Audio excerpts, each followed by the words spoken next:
Քննչական կոմիտե նախաքննության ավարտ է հայտարարել Գյումրիի քաղաքապետ Վարդան Ղուկասյանի որդու դեմ հարուցված քրեական գործով, ինչպես հայտնի է, Գյումրիի քաղաքապետի որդին այս պահին տնային կալանքի տակ է։ Նախաքննական մարմինը հիշել էր 2024 թվականի դեպքը, եւ ահա, ըստ նախաքննական մարմնի, Վարդան Ղուկասյանի որդուն մեղադրանք է առաջադրվել, որ նա հանդիսանալով Գյումրի քաղաքի նախկին քաղաքապետ Վարդան Ղուկասյանի որդին 2024 թվականի ապրիլի 4-ին ժամը 11:45-ի սահմաններում օգտագործելով իր հեղինակությունը, տեղեկացված լինելով Գյումրի քաղաքի Աբովյան փողոցում Սուրբ Ամենափրկիչ եկեղեցու մոտակայքում իրականացվող աշխատանքների արդյունքում փոխանցվող օգտագործված 4 վակասալների, ինչպես նաև տեղում աշխատանքներ իրականացնող ԿԱՄԱԶ մակնիշի տրանսպորտային միջոցի Գյումրու համայնքապետարանի սեփականությունը հանդիսանալու հանգամանքի մասին, ուրիշի Գյումրի համայնքի պատկանող 4 վասակալներն իրեն դարձնելու եւ իր օգտին գույքային բնույթի գործողություններ կատարելուն հարկադրելու նպատակով մոտեցել է նշված բեռնատար տրանսպորտային միջոցի վարորդ Աբաղդասյանին, պահանջել է մեքենայի թափքին բեռնված 4 վասակալները տեղափոխել իրեն ու իր ընտանիքին պատկանող Գյումրի քաղաքի Ռանչո հանգստյան գոտի։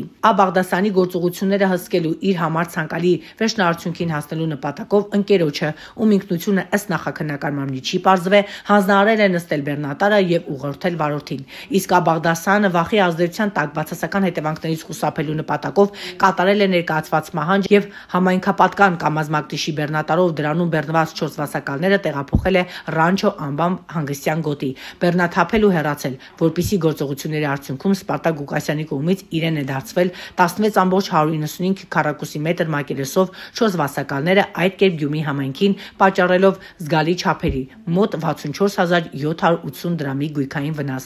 Ասել է, թե Գյումրիի ներկայիս քաղաքապետի որդուն մեղադրանք են առաջադրել 64,780 դրամ գույքային վնաս հասցնելու համար։ Գործը դատարանում է։